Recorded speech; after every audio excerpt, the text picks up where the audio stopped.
हमने उस शख्सियत को खो दिया जिसके नाम से भारत खौफ खाता था और जिसको अगला ISI चीफ होना था। वो शख्सियत जिसके नाम से दुश्मन कांपते थे और जिसने बलोचिस्तान के संगलाक पहाड़ों में दुश्मन के तमाम मंसूबों पे पानी फेर कर मुल्क को बड़े बड़े हादसों से बचाया था, जिसकी नजर और फिक्र से दुश्मन खौफजदा था, जिसकी तकरीर सुनकर सिपाही नारे तकबीर बुलंद करते थे, जिसने फौज के अंदर जज्बा शहादत को इस कदर परवान चढ़ाया कि चंद सौ सिपाही इसकी कमान में दहशत गर्दों के गढ़ में घुसकर हजारों से लड़कर कब्जा छुड़ाए थे। अफसोस आज वो जनरल हम में नहीं रहा। आज पाक फौज के 12 कोर के core commander lieutenant general Sarfaraz Ali समेत दीगर ऑफिसर्स जो के सैलाब मुतासरीन की देखभाल में मसरूफ थे, ओथल लसबेला से हेलीकॉप्टर ने परवाज भरी। इसे फैसल बेस कराची उतरना था, मगर परवाज के दौरान उथल और विंदर के दरमियान ससी पुनू मजार के करीब हेलीकॉप्टर हादसे का शिकार हो गया। हेलीकॉप्टर में पाक आर्मी के 6 सीनियर ऑफिसर्स थे जिन्होंने जामे शहादत नोश किया, जिसमें core commander Quetta lieutenant general Sarfaraz Ali, brigadier Amjad, brigadier Khalid, pilot major Saeed, pilot major Talha और नाइक मुदस्सर सवार थे। अल्लाह ताला इन शहीदों को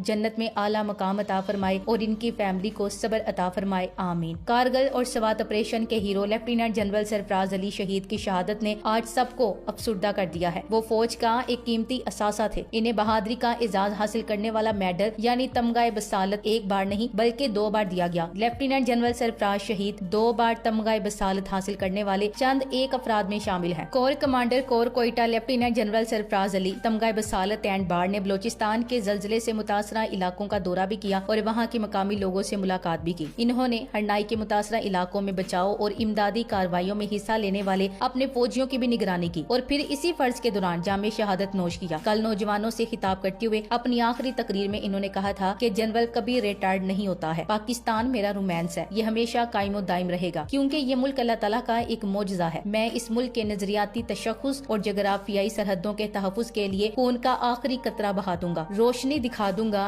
इन अंधेर नगरों को, एक हवा ज़ियाओं की 4 सू चला दूंगा, सब गुरूर इनका मैं खाक में मिला दूंगा, सब हिसाब इनका मैं एक दिन चुका दूंगा। आज वो वतन पे कुर्बान हो गए और कौम को दुखी छोड़ गए। इन्होंने दहशतगर्दी के मुकाबले से लेकर बहुत से कारनामे अंजाम दिए थे और अवाम के मुश्किल औकात में जनरल साहब अवाम के शाना बिशाना खड़े थे। इन सबसे ज्यादा जो बड़ी सिफत इनमें थी वो ये कि किसी भी सियासी जमात के तरफदार नहीं थे, यानी इन पर सियासी दाग नहीं था। इनको फकत अपने फराइज की अंजामदही से काम था। इस्लाम और पाकिस्तान इनका इश्क और जज्बा ईमान था। वो हमेशा हर महाज पर फतामंदी के जज्बे से सरशार होकर तय देख और सरबकफ रहते थे और मामूले को शहबाज से लड़ाने के फलसफे को दिलो दिमाग से तस्लीम करते थे। ऐसा वो क्यों ना करते, क्योंकि वो इस्लाम और पाकिस्तान के सच्चे सिपाही थे। वो एक बहादुर और आरज़ूमंद शख्स थे। जनरल साहब में आजिज़ी इंकसारी कूट कूट कर भरी हुई थी। वो बच्चों और नौजवानों से बड़ी शफकत रखते थे। वो हमेशा ख्वाबों के सौदागर रहे। वो वतन परस्त पसंद इंसान थे। वो हर वक्त पाकिस्तान और इस्लाम के दुश्मनों का मुकाबला करने के लिए तैयार रहते थे। छुप गया आफताब शाम हुई, एक मुसाफिर की रात तमाम हुई। आज वो हमारे दरमियान नहीं रहे, मगर इनकी तारीखी जदोजहद और तगदो के असरात एक अरसे तक तारीख के सफात पर जगमगाते रहेंगे। जनरल साहब नजरियाती और फिक्री दुनिया के भी जनरल थे। आलमी तारीख और बैनुल अक़वामी मामलात के उतार चढ़ाव को समझते थे। बर वक्त बात कहने का ज़ौक़ रखते थे और लगी लिपटी रखे बगैर मुंह पर बात करने का हौसला भी इनमें मौजूद था। इनकी हर तकरीर एक जज्बा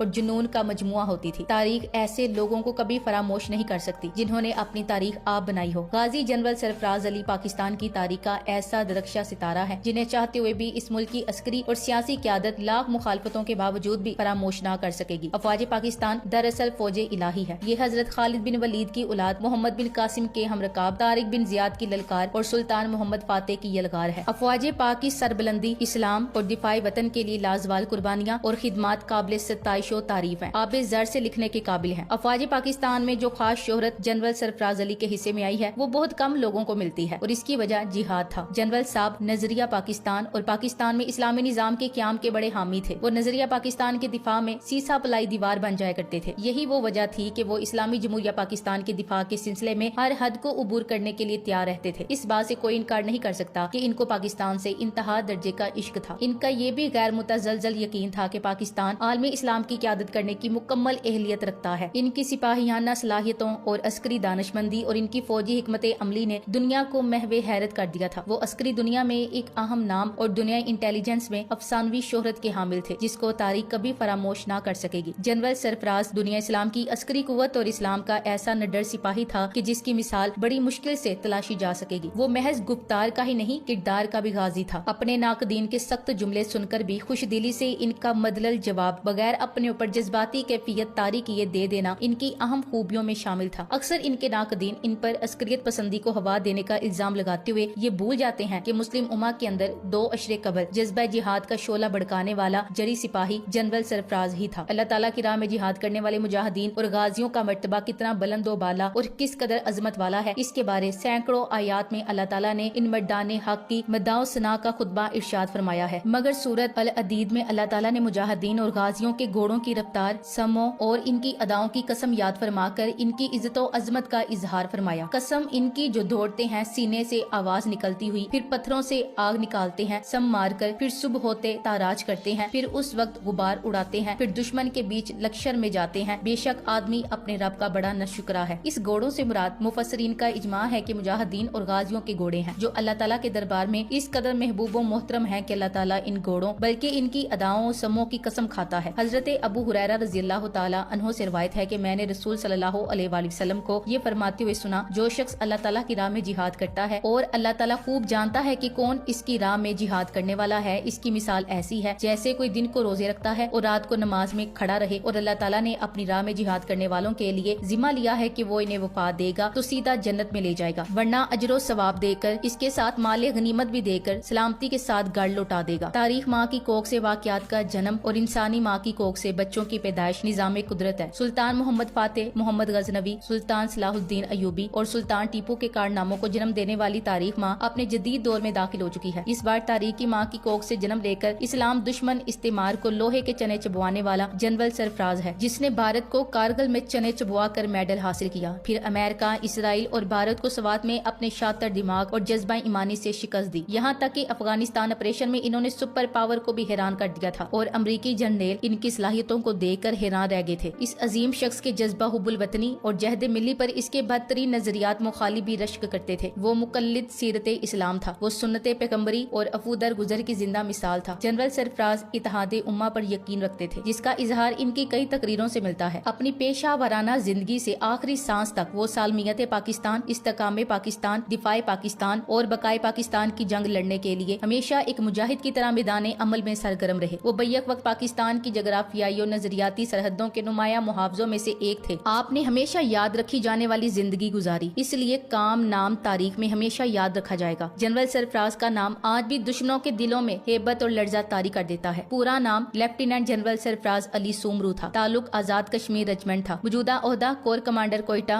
और कर्नल कमांडेंट आजाद कश्मीर रेजिमेंट था। बतौर मेजर जनरल मिलिट्री इंटेलिजेंस की कमान भी करीबन 1 साल तक की थी और इसी दौरान अमरीकी CIA और इसराइली एजेंसी मुसाद को चने चबवाए थे। 25 नवंबर 2020 को मेजर जनरल के ओहदे पे प्रमोट हुए थे, जो अब तक का आखिरी प्रमोशन बैच था, जिसमें आसिफ गफूर भी शामिल थे। Thanks for watching. अल्लाह।